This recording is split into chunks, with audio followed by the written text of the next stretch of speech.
हनुमान जी के पुत्र मकरध्वज की कथा।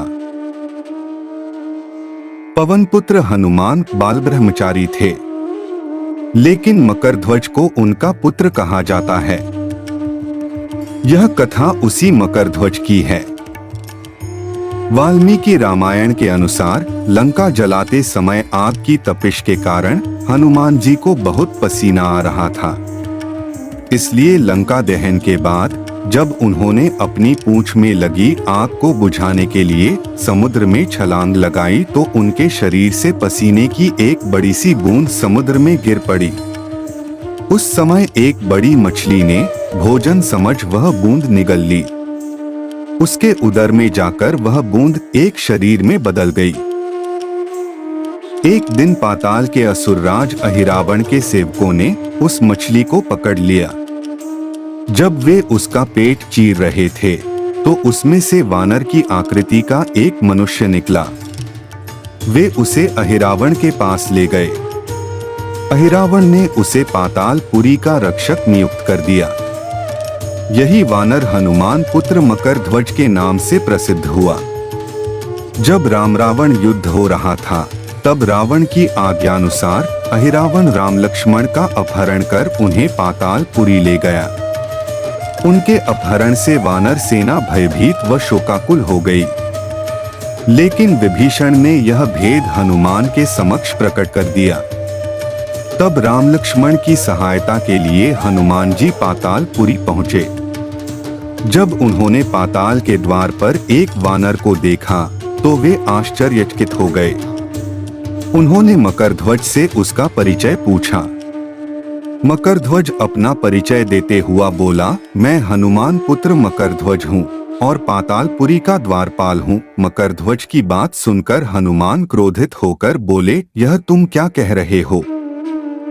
दुष्ट, मैं बाल ब्रह्मचारी हूँ, फिर भला तुम मेरे पुत्र कैसे हो सकते हो?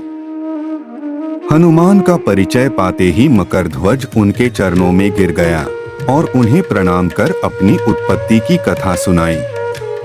हनुमान जी ने भी मान लिया कि वह उनका ही पुत्र है, लेकिन यह कहकर कि वे अभी अपने श्री राम और लक्ष्मण को लेने आए हैं। जैसे ही द्वार की ओर बढ़े वैसे ही मकरध्वज उनका मार्ग रोकते हुए बोला, पिताश्री, यह सत्य है कि मैं आपका पुत्र हूँ, लेकिन अभी मैं अपने स्वामी की सेवा में हूँ, इसलिए आप अंदर नहीं जा सकते।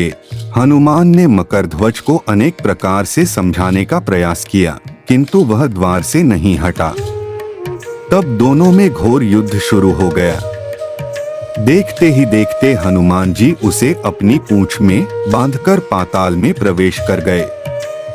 हनुमान सीधे देवी मंदिर में पहुंचे जहां अहिरावण राम लक्ष्मण की बलि देने वाला था। हनुमान जी को देखकर चामुंडा देवी पाताल लोक से प्रस्थान कर गईं। तब हनुमान जी देवी रूप धारण करके वहां स्थापित हो गए। कुछ देर के बाद अहिरावण वहां आया और पूजा अर्चना करके जैसे ही उसने राम लक्ष्मण की बलि देने के लिए तलवार उठाई, वैसे ही भयंकर गर्जन करते हुए हनुमान जी प्रकट हो गए और उसी तलवार से अहिरावण का वध कर दिया। उन्होंने राम लक्ष्मण को बंधन मुक्त किया। तब श्री राम ने पूछा, हनुमान, तुम्हारी पूंछ में यह कौन बंधा है? बिल्कुल तुम्हारे समान ही लग रहा है, इसे खोल दो। हनुमान ने मकरध्वज का परिचय देकर उसे बंधन मुक्त कर दिया। मकरध्वज ने श्री राम के समक्ष सिर झुका लिया। तब श्री राम ने मकरध्वज का राज्याभिषेक कर उसे पाताल का राजा घोषित कर दिया और कहा कि भविष्य में वह अपने पिता के समान दूसरों की सेवा करे। यह सुनकर मकरध्वज ने तीनों को प्रणाम किया। तीनों उसे आशीर्वाद देकर वहां से प्रस्थान कर गए। इस प्रकार मकरध्वज हनुमान पुत्र कहलाए।